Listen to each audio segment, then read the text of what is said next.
आज की इस वीडियो में हम बात करने वाले उस्मान सीजन 4 एपिसोड 220 के बारे में दोस्तों। ये आगे की एपिसोड की अपडेट रहेगी दोस्तों, ये रिएक्शन वीडियो रहेगा दोस्तों। ओरिजिनल वीडियो का लिंक आपको डिस्क्रिप्शन में जाएगा दोस्तों। सो चलो वीडियो स्टार्ट करते हैं दोस्तों। वीडियो बहुत ही जबरदस्त, बहुत ही फारू वीडियो दोस्तों। आगे की एपिसोड की अपडेट रहेगा दोस्तों। लास्ट एपिसोड भी मेरे चैनल पे आपको मिल जाएगा दोस्तों, तो आप चैनल को सब्सक्राइब करें दोस्तों। सो चलो वीडियो स्टार्ट करते हैं।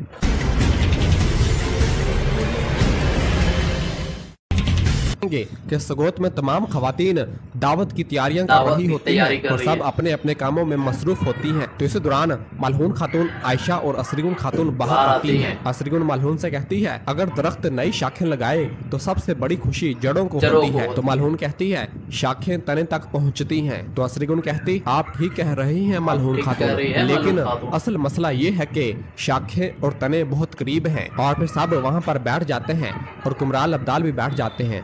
और कुमराल कहता है, खैर दरख्त की जड़ मजबूत है असरीगुन खातून, जड़ हम और अवाम है। उस्मान साहब की पैरवी हर हालत में करते हैं, लेकिन ये सब जानते हैं कि उस्मान साहब ये दिन देखने के लिए किस परेशानी से गुजरे हैं। वो जानते हैं कि उस्मान साहब जिस सड़क पर हैं, इससे रज़ाए इलाही हासिल होती है, इसलिए वो बिला वजह इसके साथ चलते हैं। ये सुनकर असरीगुन कहती है, कितना अजीब है, मैं सोच भी नहीं सकती कि उस्मान साहब किसी दूसरे के मातहत चले, रियासत जैसे इन्हें पैदाइश पर ही मिल गई हो।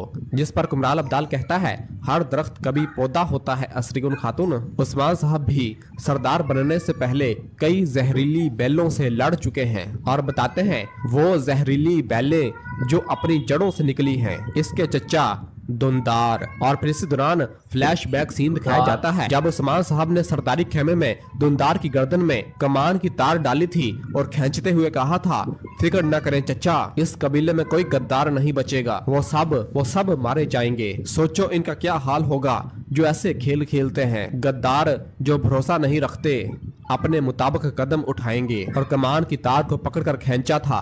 और फिर इस मंजर के बाद कुमराल अब्दाल बताता है, सरदार इन जहरीली बैलों को काट देता है ताकि दरख्त बढ़ सके। और फिर इसके बाद वो मंजर दिखाया जाता है जब उस्मान साहब ने कबीले में खड़े होकर दुंदार के पीछे तीर मारा था और दुंदार कलमा शहादत पढ़ रहा था, जिसका उर्दू तर्जुमा है, मैं गवाही देता हूँ कि अल्लाह के सिवा कोई माबूद नहीं, और मैं गवाही देता हूँ कि मोहम्मद सल्लल्लाहु अलैहि वसल्लम अल्लाह के बंदे और रसूल हैं। और इस तरह उस्मान साहब ने अपने दिल पर पत्थर रखकर वो तीर दुंदार को मारा था, जो दुंदार के दिल के आर पार हो गया था। और उस्मान साहब ने दुंदार को गद्दारी की सजा के तौर पर सजाए मौत सुनाई थी। और फिर इस मंजर के बाद कुमराल अब्दाल असरीगुन को बताता है कि उस्मान साहब ने इन्हें काट दिया। इस्लाम के मकसद के साथ गद्दारी करने पर उन्होंने अपने ही चचा की जान भी ली, उन्होंने अपने खून की जान ली। एक सरदार इस आग को रोकता है, उस्मान ने इसे रोक दिया। ये सब सुनने के बाद असरीगुन कहती है, उस्मान साहब जिन तकलीफ से गुजरे हैं, कौन जानता है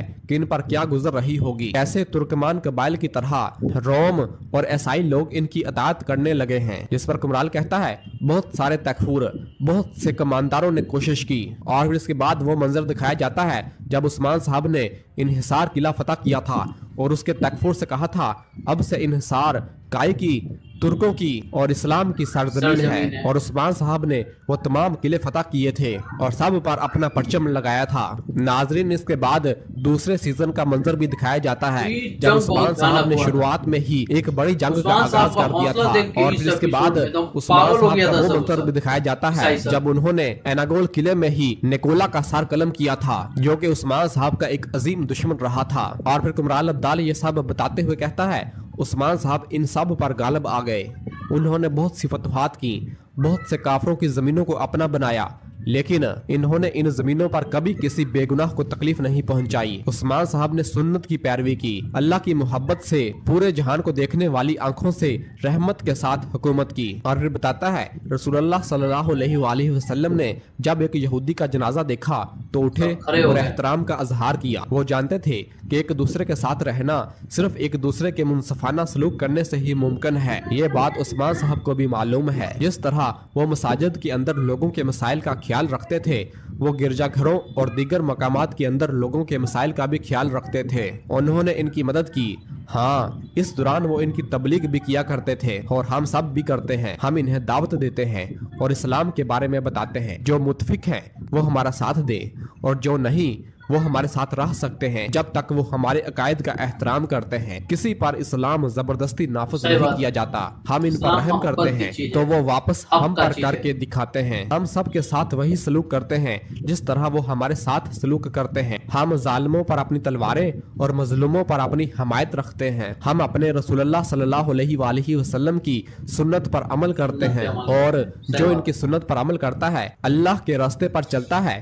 इस बात से कोई फर्क नहीं पड़ता है कि आप इन्हें दूर करने की कितनी ही कोशिश करें। अल्लाह हमें हमेशा अपनी राह में रखे। तो सब कहते हैं आमीन। और फिर मलहून कहती है हम ऐसी खुशनसीब उम्मत हैं कि रसूलुल्लाह सल्लल्लाहु अलैहि वसल्लम का कलाम हमारे तमाम मसाइल का हल है। वो सिर्फ हमें ही नहीं बल्कि जो इन पर ईमान नहीं रखते इनके भी काम आता है। और फिर कुमराल कहता है सलामती की तरफ लेकर जाता है। अल्लाह उस्मान साहब की सरदारी को सलामत रखे। जिस पर सब कहते हैं आमीन। और फिर इसी दौरान फातिमा बेटी एक रोटी पकाकर भागती हुई अपनी माँ के पास आती है और कहती है अम्मा देखें मैंने आपके लिए रोटी पकाई है। इस पर मलहून खुश होते हुए कहती माशाल्लाह मेरी मलका बेटी मुझे दिखाओ।